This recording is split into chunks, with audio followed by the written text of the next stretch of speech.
हर हर महादेव। हर हर महादेव। आज मैं आपके साथ दूसरी बार आ रहा हूं। मैंने सुबह बात की थी आस्था और विद्वान की, जो आपने शायद सुन ली होगी। अब मैं आपसे विचार करूंगा ज्ञानवान कौन है, उसके बाद भगवान। भगवान कौन है? तो ज्ञानवान और भगवान का जो फर्क है ये समझ लें अगर हम, तो मैं आपके सामने एक तस्वीर पेश करता हूं, आप खुद समझ लीजिएगा।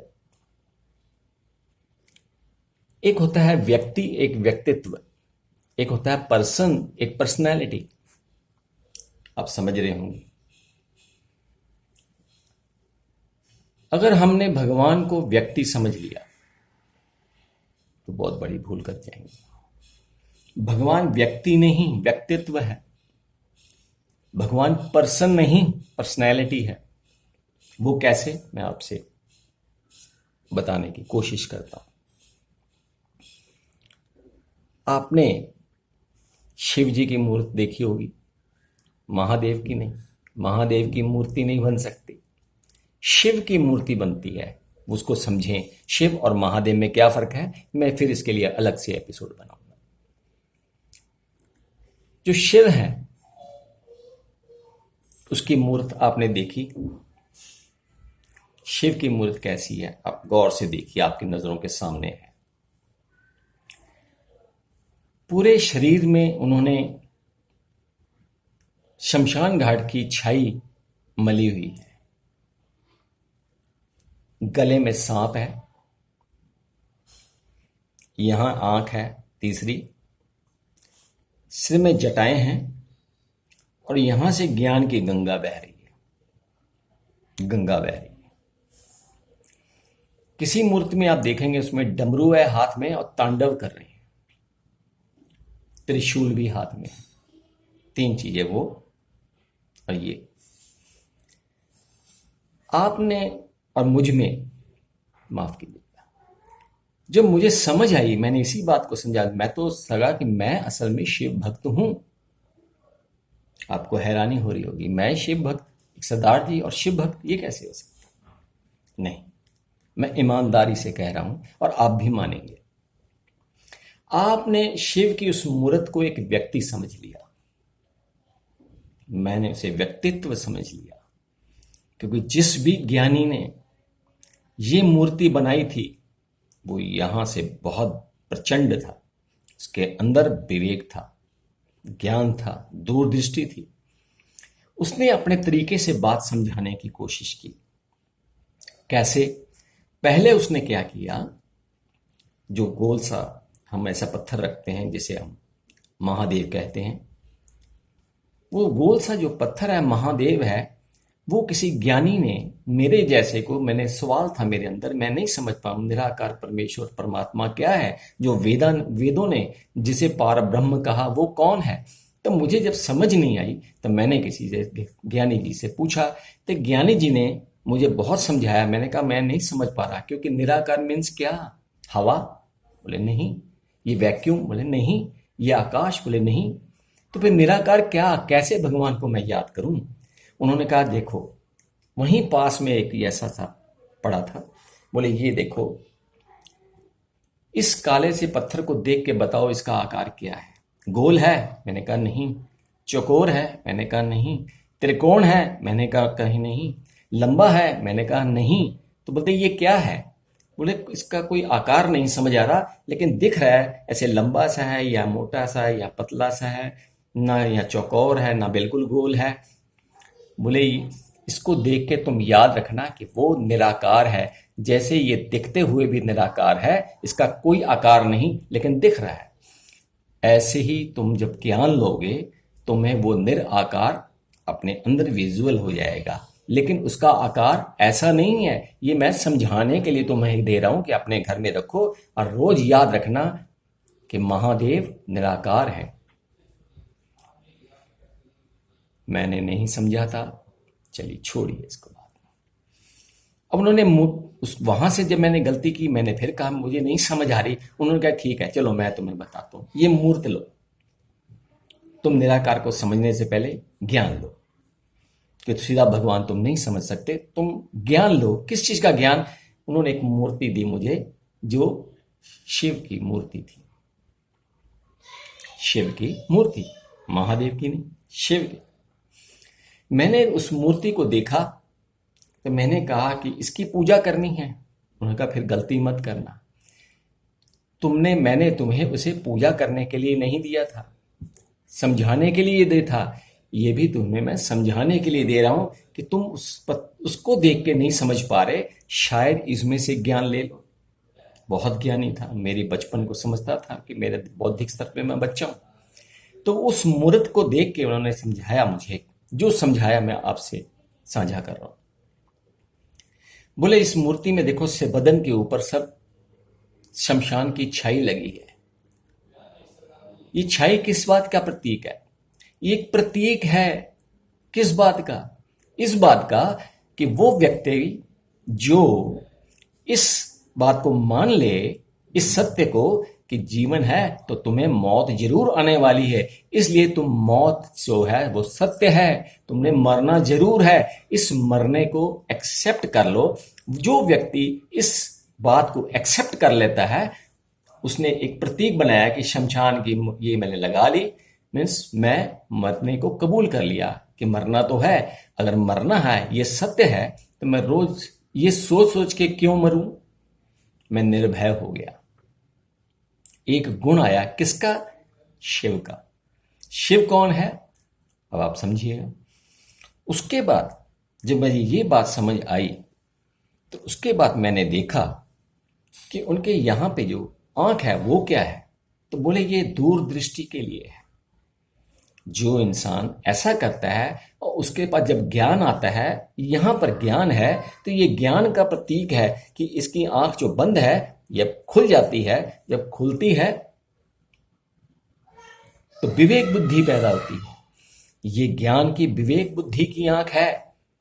विवेक बुद्धि का अर्थ है जिससे वो सत्य समझ आ गया। अब जिससे सत्य समझ आ गया, फिर वो क्या करता है? ये प्रतीक है कि तुम्हें भी, तुम्हारी भी आंख यहां से खुलनी चाहिए। ये बंद है, उसका प्रतीक है कि खोलो आंख, समझो। इसको विवेक बुद्धि जब आ जाती है, तब क्या होता है? फिर ये ज्ञान की गंगा बहा देता है, ज्ञान की गंगा बहा देता है। तो मुझे समझ आया कि अब ज्ञान की गंगा कैसे बहती है। तीसरा मुझे समझ आया, गले में ये सांप, ये किस बात का प्रतीक है?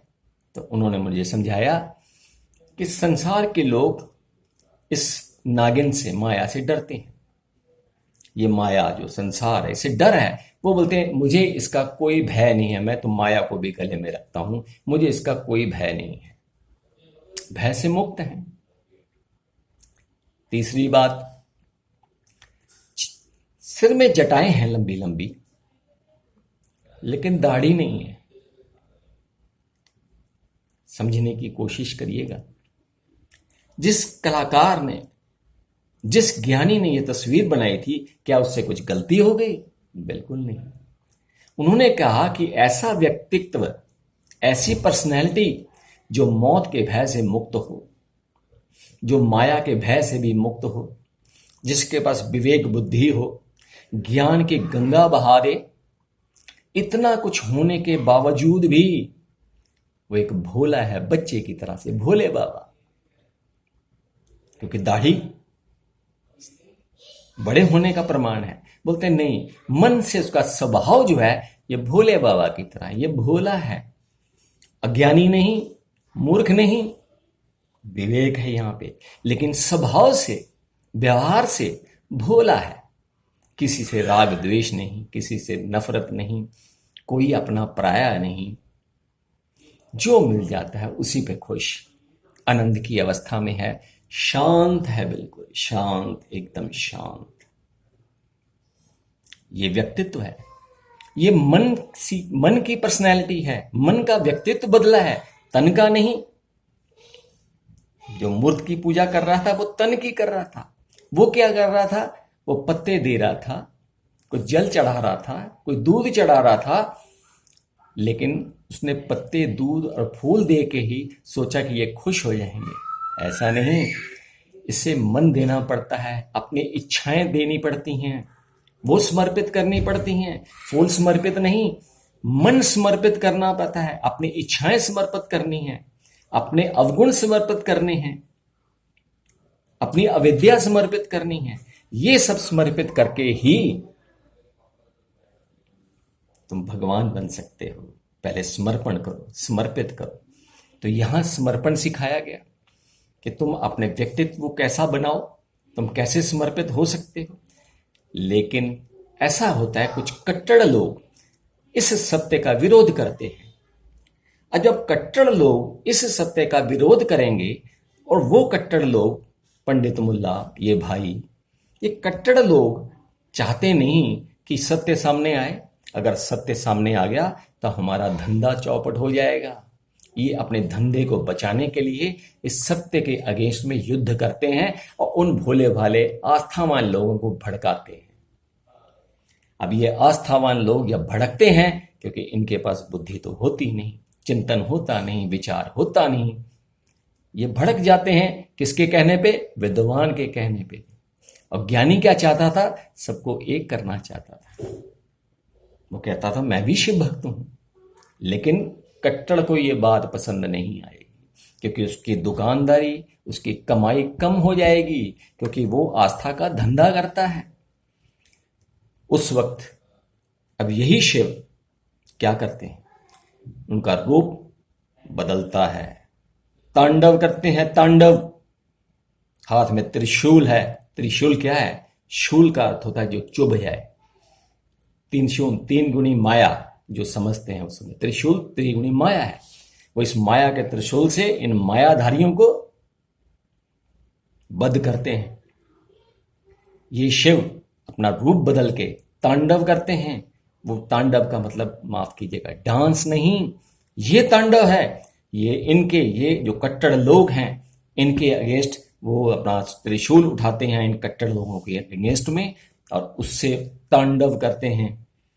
और वो तांडव बड़ा भयानक होता है, फिर इसको रोकना संभव नहीं। इसलिए मेरे भाइयों, इस बात को समझो, अज्ञानता छोड़ो। ये जो विद्वान है तुम्हारी जिंदगी बर्बाद कर देंगे, इनसे बचो। ये सबसे खतरनाक है। दुकान आपका हो रहा है, नुकसान आपका हो रहा है, जीवन आपका बर्बाद हो रहा है। ये तो आपके नाम से धंधा कर रहे हैं। सबसे खतरनाक अगर समाज में ये हैं तो ये हैं। तो ये जो शिव का मैंने आपको रूप वर्णन किया, मुझे लगता है शायद अगर आज इस व्यक्तित्व को अपने जीवन में धारण कर लें, इस व्यक्तित्व के गुणों को आप धारण कर लें, आप भगवान का रूप हो सकते हैं। आप निर्भय हो सकते हैं, निर्वैर हो सकते हैं, अकाल मूर्त भी हो सकते हैं, क्योंकि काल के समय से आप मुक्त हो सकते हैं। इसको मुक्ति भी कहा जाता है।